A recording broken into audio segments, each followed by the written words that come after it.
ان کے بارے میں یہ بھی کہا جاتا ہے کہ جب آپ کا جسم نکالا گیا تو آپ کا جسم مبارک تابوت میں رکھا گیا اور 1 مہینہ لوگوں نے آپ کی زیارت کی، اور آپ کا جسم مبارک، آپ کا چہرہ مبارک اسی طرح تر و تازہ تھا بالکل۔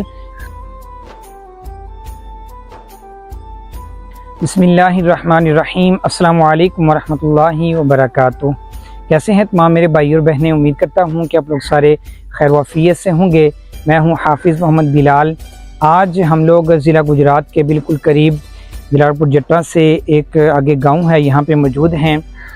یہ جو گاؤں ہے یہاں پہ حضرت پیر محمد سچیار پاک المعروف کمبل پوش غریب نواز رحمۃ اللہ تعالی علیہ آپ کا مزار شریف ہے۔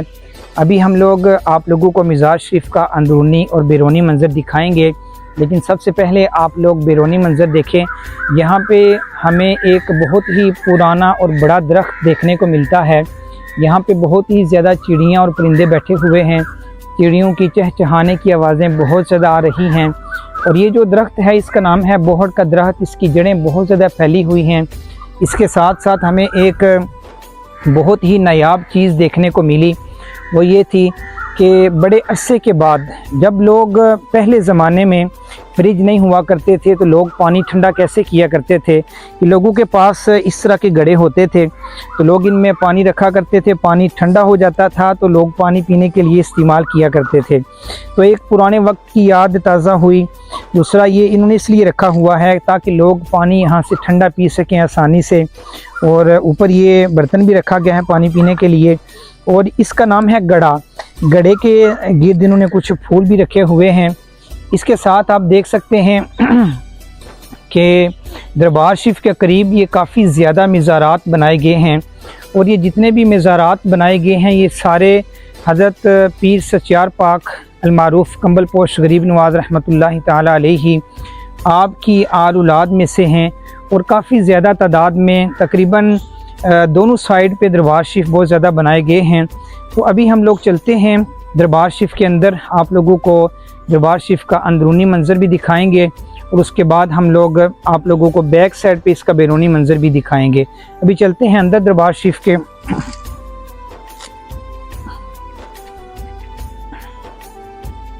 یہ دربار شریف کی مین سیڑھیاں ہیں، یہ میں اوپر چڑھ رہا ہوں۔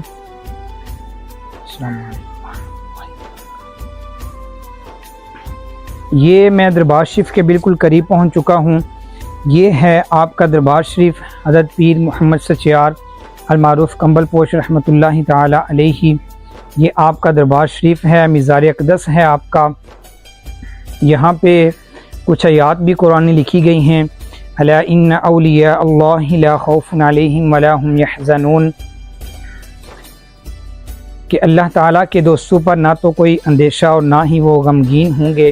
یہاں پہ یہ قرآن کی آیت بھی لکھی گئی ہے، اور یہ آپ کا دربار شریف ہے، اور دربار شریف کو اوپر سے بھی بڑے احسن انداز میں سجایا گیا ہے، پنکھے بھی لگائے گئے ہیں لوگوں کے بیٹھنے کے لیے، چھوٹا سا گنبد بھی بنا ہوا ہے، پھولوں کے ساتھ سجایا گیا ہے دربار شریف کو، اور یہ پیچھے آپ کا نام بھی یہاں پہ لکھا گیا ہے۔ دربار شریف کے بیک سائڈ پہ یہاں پہ ایک چھوٹی سی جگہ بنائی گئی ہے جہاں پہ چھوٹے چھوٹے برتن مٹی کے پڑے ہوئے ہیں، شاید یہاں پہ لوگ کچھ دیے وغیرہ جلاتے ہیں، اپنی مرادیں لے کے آتے ہیں اور یہاں پہ یہ دیے جلاتے ہیں۔ تو یہ دربار شریف کا جو بیک والا حصہ ہے یہاں پہ بھی کافی زیادہ مزارات بھی ہیں، اور اس کے ساتھ ساتھ یہاں پہ قبرستان بھی موجود ہے، تو قبرستان میں بھی کافی زیادہ لوگ مدفون ہیں۔ تو یہ تھا دربار شریف کا مکمل منظر اندرونی اور بیرونی جو آپ لوگوں نے دیکھا ہے۔ تو امید کرتے ہیں کہ آپ لوگوں کو ہماری ویڈیو اچھی لگی ہوگی۔ ابھی ہم لوگ چلتے ہیں، آپ لوگوں کو دکھاتے ہیں کہ مزار شریف کے سامنے بالکل ایک مسجد بھی ہے، مسجد کس طرح کی بنی ہوئی ہے وہ بھی آپ لوگوں کو دکھاتے ہیں۔ دربار شریف کے بارے میں یہ کہا جاتا ہے کہ آپ کا دربار شریف پہلے دریا چناب کے قریب تھا، وہاں پہ پانی بہت زیادہ آتا تھا، ایک مرتبہ بہت زیادہ پانی آیا، پھر آپ کا جو جسم اقدس ہے وہ وہاں سے نکالا گیا، دوسری جگہ پہ منتقل کیا گیا، اور دوسری جگہ سے پھر یہاں پہ تیسری جگہ پہ آپ کا جو جسم اقدس ہے وہ منتقل ہوا ہے۔ اور آپ کے بارے میں یہ آتا ہے کہ آپ کا جو جسم اقدس تھا ایک مرتبہ بھی نکالا جب، دوسری مرتبہ بھی نکالا تو بالکل صحیح سلامت تھا۔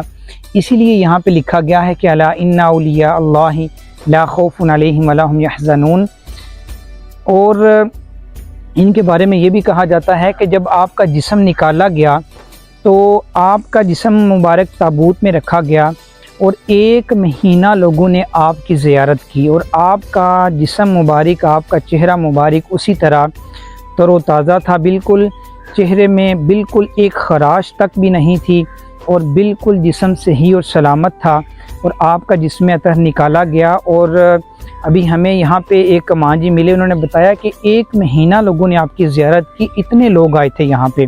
انہوں نے بولا کہ ہم نے خود دیکھا ہے۔ میں نے ان کو باقاعدہ پوچھا کہ آپ لوگوں نے بھی دیکھا تھا؟ انہوں نے کہا کہ بالکل ہم نے بھی ان کو دیکھا تھا اور آپ کی زیارت کی، اور کہتے ہیں کہ یہاں پہ اتنی گاڑیاں تھیں کہ پورا مہینہ ہم لوگ ان کو گن نہیں سکتے تھے کہ اتنے کہ یہاں پہ لوگ آئے دیکھنے کے لیے، آپ کی زیارت کرنے کے لیے۔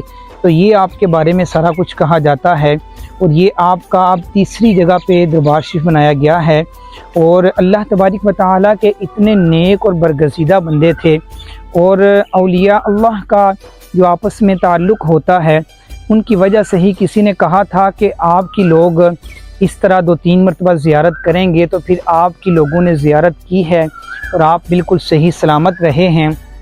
یہ دیکھیں اللہ تبارک و تعالیٰ کے جو اولیاء ہیں، یہ ان کی شان ہے کہ 2 مرتبہ نکالا گیا قبر مبارک سے اور دونوں مرتبہ صحیح سلامت نکلے۔ اب دیکھیں کہ ہم لوگ مزارات اولیاء کی ویڈیو دکھاتے ہیں آپ لوگوں کو، ہمارا مقصد کوئی اور نہیں ہوتا، بلکہ ہمارا مقصد یہ ہوتا ہے کہ جو اولیاء اللہ ہیں، جو نبیوں کی قبریں ہیں، ان کو دکھانا ہے تاکہ آپ لوگوں کو پتہ چلے کہ ان کی شان و شوکت کیا ہے، ان کا مقام و مرتبہ کیا ہے۔ اب دیکھیں کہ ہم یہاں پہ آئے ہیں اتنے دور سے آپ لوگوں کے لیے ویڈیو بنانے کے لیے، ہم صبح کے نکلے ہوئے تھے اور آج یہاں پہ پہنچے ہیں، یہاں آپ لوگوں کو دربار شریف دکھایا ہے۔ ہمارا آنے کا ایک مقصد تھا کہ آپ لوگوں کو دکھایا جائے کہ اولیاء اللہ جو ہوتے ہیں ان کی شان کیا ہوتی ہے۔ آج ہم لوگ یہاں پہ موجود ہیں، ابھی میں آپ سب کے لیے بھی دعا کروں گا، اپنے لیے بھی دعا کروں گا، کیونکہ اللہ تعالیٰ اپنے نیک بندوں کی وجہ سے دعائیں قبول کرتا ہے۔ دیکھیں کہ ہم ان سے کچھ نہیں مانگتے، نہ ہی کبھی ان سے کچھ مانگا ہے، مانگا صرف اللہ تبارک و تعالیٰ سے جاتا ہے اور دیتا بھی اللہ تبارک و تعالیٰ ہے، لیکن ہم لوگ ان کے وسیلہ سے مانگتے ہیں کیونکہ یہ اللہ تعالیٰ کے نیک بندے ہیں۔ جب ہم کسی نیک بندے کا وسیلہ ڈالتے ہیں تو اللہ تعالیٰ جلدی دعا کو قبول کرتا ہے۔ آج یہاں پہ میں موجود ہوں، میں آپ سب کے لیے، اپنی بہنوں کے لیے، اپنی بیٹیوں کے لیے دعاؤں مانگوں گا، اور جتنے بھی لوگوں نے مجھے دعا کے لیے کہا ہے، میرے بھائیوں نے، میرے بزرگوں نے، انشاءاللہ میں سب کے لیے دعا گو ہوں، اور میری دعا ہے کہ جہاں کہیں مسلمان بیمار ہیں اللہ تعالیٰ ان کو شفائے کلی عطا فرمائے، جو پریشان حال ہیں ان کی پریشانیاں دور فرمائے، جو دکھ درد ہیں اللہ تعالیٰ سب کے دکھ درد دور فرمائے، جو بے اولاد ہیں اللہ تعالیٰ ان کو نیک اور صالح اولاد عطا فرمائے۔ تو ابھی ہم لوگ چلتے ہیں آگے، آپ لوگوں کو مسجد سامنے دکھائیں گے، اس کے بعد پھر ویڈیو کو ختم کریں گے۔ جی تو دوستو، ہم لوگ دربار شریف کے بالکل سامنے جو مسجد ہے یہاں پہ پہنچ چکے ہیں۔ یہ مسجد شریف کے سامنے مینار بنائے گئے ہیں اوپر، اور یہ مسجد کا سامنے فرنٹ ہے ماشاءاللہ۔ یہاں پہ درود پاک بھی لکھا گیا ہے اور حدیث لکھی گئی ہے، الصلاۃ و عماد الدین، کے نماز دین کا ستون ہے، الا بذکر اللہ تطمئن القلوب، سن لو اللہ ہی کے ذکر میں دل کا چین ہے، قرآن کی آیت بھی لکھی گئی ہے۔ اور یہ مسجد کا برآمدہ ہے، یہاں پہ بھی نماز ہوتی ہے باجماعت، 5 وقت کی نماز پڑھی جاتی ہے۔ تو یہ ہے سامنے مسجد، بڑی خوشی ہوئی مسجد کو بھی دیکھ کے کہ دربار شریف کے قریب جہاں اللہ تعالیٰ کے نیک لوگ موجود ہیں وہاں پہ مسجد بھی ہے، لوگ یہاں پہ حاضری دے کر نماز بھی ادا کرتے ہیں۔ اور امید ہے کہ آپ لوگوں کو آج یہ ہماری ویڈیو اچھی لگی ہوگی، دعاؤں میں لازمی یاد رکھیے گا۔ اللہ حافظ۔